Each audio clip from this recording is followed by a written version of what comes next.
Welcome back to Master Your Ash. I'm your host, Michael Prisdale, and today I wanted to go through a mid-year top 5 review of the cigars for 2022. Now, as a preface to this review, I just wanted to come on and say that PCA Week, TPE, all of those wonderful expos that are released every single year, the major difference between PCA, formerly known as IPCPR, and TPE. So IPCPR is designed to target only the retailers and suppliers, wholesalers of the cigar industry. It is an organization that has since been renamed to PCA, fights for our rights as tobacco consumers, as premium cigar consumers first and foremost. So typically with TP, because I go to both shows ever since last year, creating the channel at least, and in years past have gone to IPCPR and other ones as a special guest, or been somebody that has helped out with various booths and different cocktail kind of creation, ideology, and execution events surrounding those shows. So the major difference, TPE is designed for all tobacco. It is designed for C-stores, which is your grocery and gas station tobacco, places that are selling hookahs, shishas, different CBD products, so on and so forth, along with premium cigars. TPE is focused 100% on premium cigar manufacturers, their wholesalers, suppliers, and retailers. So at that particular event, retailers are given an opportunity to basically make large cigar purchases, bulk cigar purchases, and see all of the new innovative cigars that are coming out for the remainder of the year. And that's one of the reasons that motivated me to do a mid-year review. I wanted to take the best of 2021, which was a video that was widely popular, probably my most popular video on the channel to date up until this point. And I wanted to recreate that as a mid-year review. And this is going to be the top 5 cigars that I have smoked during this calendar year and have been released for 2022. So now, to go through the list, I want to name some cigars that aren't here today, but did make kind of the honorable mention list. So for the honorable mentions, starting off at number 6, I have the Fuente Eye of the Shark. I'll post a little video overlay of that video that I recorded, along with access to that in the description below. But the Fuente Eye of the Shark, I mean, this is, one of the best rebrandings, you could say, or revisions of the Shark line. So the Fuente Eye of the Shark, one of my favorite cigars that Fuente produces. Definitely not one that you can normally find at its suggested retail price, which is one of the things that kind of knocks down the rating a little bit for me, is the fact that availability is always the best ability, and this cigar is not always available. Otherwise, probably would have rated higher. Number 7, or honorable mention number 7, number 7 on the list, the Regius Orchant.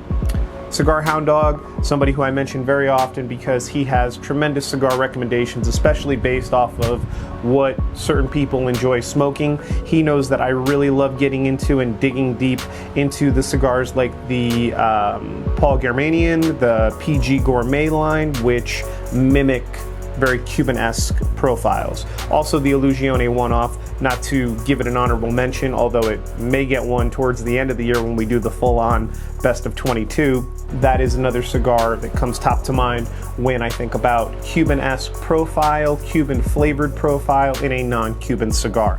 And that's why the Regius Orchant, I feel as though, was hands down above the pack when it came to that I smoked this year.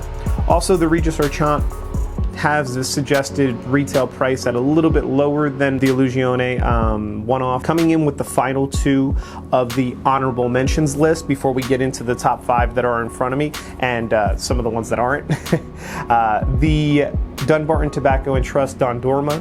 That was one that was a very recent review. It was the first time that I had ever smoked that cigar. I understand that it was not released this year, but it was released within the last few years, and I just wanted to kind of provide that an honorable mention because it blew me away, and I think that should be on more people's watch list, even though it's a little bit harder to come across.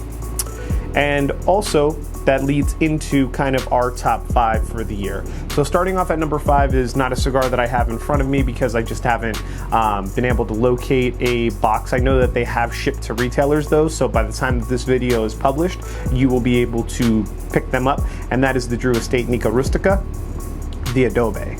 That cigar is just phenomenal. I think that it's one of the best value-driven brands with the Nica Rustica.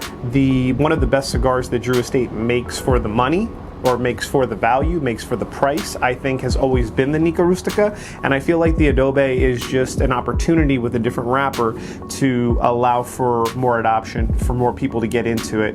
The broadleaf, right, in the Nica Rustica original is exceptional in that it is fantastic broadleaf for $7 MSRP. The addition of having a different style wrapper allows for further adoption for those that aren't specific fans of broadleaf. And I just feel like overall, you cast a bigger net, you catch more fish sometimes. And that's kind of the play here, keeping it at a very similar price point, very value driven, but also allowing for wider adoption is always a good thing. So that's going to be number 5. Number 4 for me was the Buffalo 10 Connecticut. And this should come as no surprise. This is a $5 MSRP. El Artista now is going to be called Artista Cigars. So that's some news and an update that was just recently published at the time of filming this video in the morning. So that's news.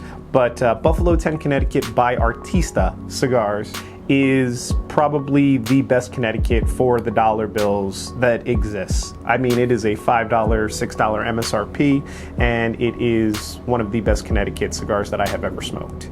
So it's box pressed, comes in a wonderful, beautiful format. They do have a Maduro as well as your traditional sun-grown and or traditional natural.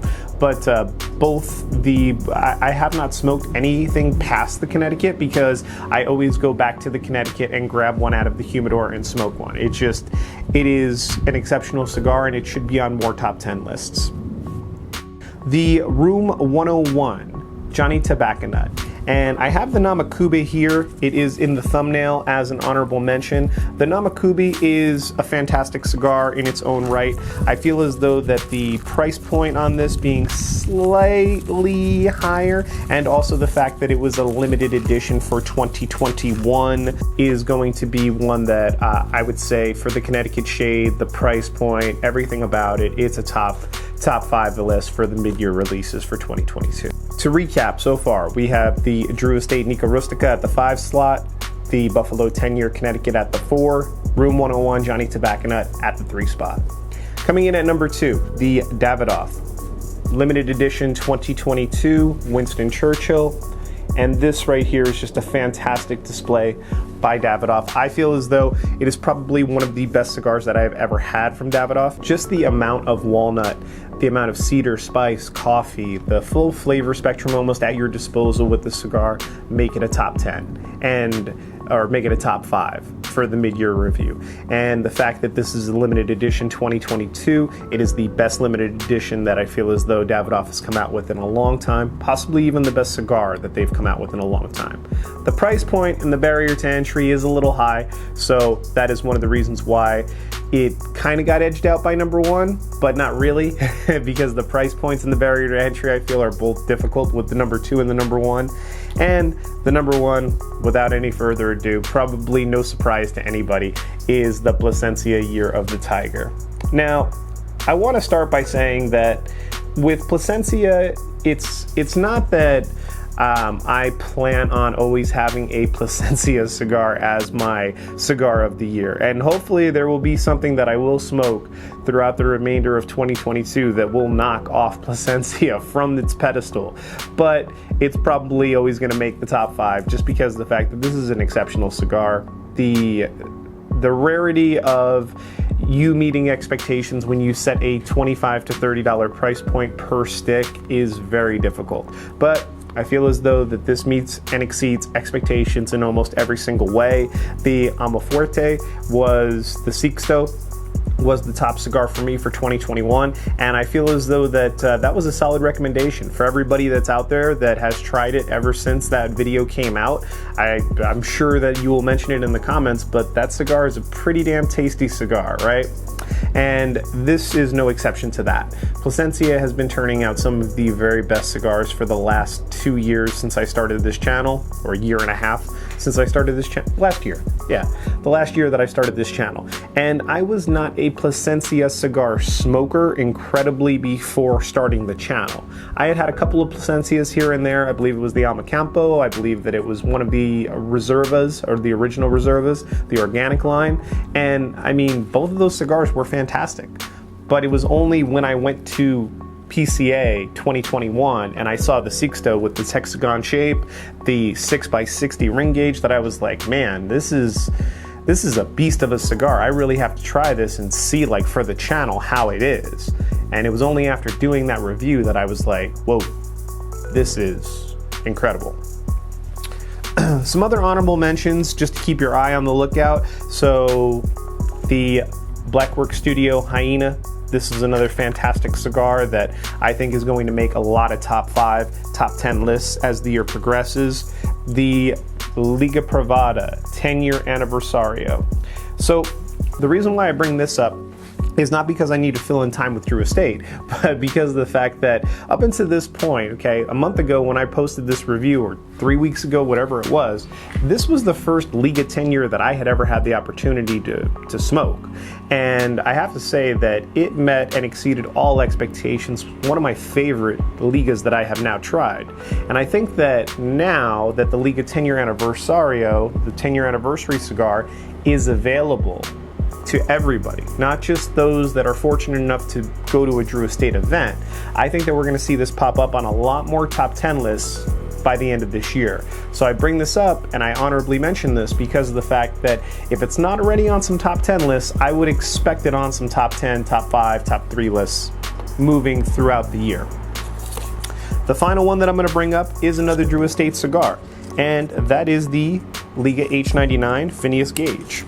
So taking this out of its Phineas Gauge box.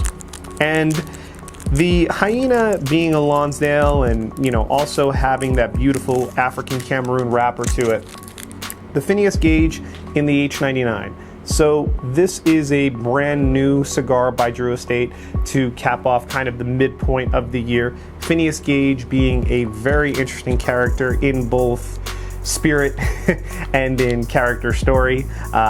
A lot of our mental health focus came from the findings of Phineas Gauge, and you can look that up on Google about the railroad spike through the head and lobotomies and so on and so forth. But Phineas Gauge just being a fairly interesting character, and this cigar being a very interesting character with its Lancero style format, its wonderful H99 style Connecticut Corojo wrapper. This is going to be on a lot of lists this year. I just predict it to be so. And it's an uber limited cigar, so it might not be as quick to kind of jump onto everybody's radar, but I believe that by the end of this year we're going to see a lot more ratings pop off on these, and we're going to see a lot of people start talking about them more and more and more. These are my top 5 so far this year, if such a thing could exist, although I've smoked a lot of good cigars this year, and I'm very fortunate at that. So thank you all so much for watching. Please feel free to like, comment, and subscribe, as that helps grow the community, and I will catch you next time for another top 5 cigar of 2022 at the end of the year.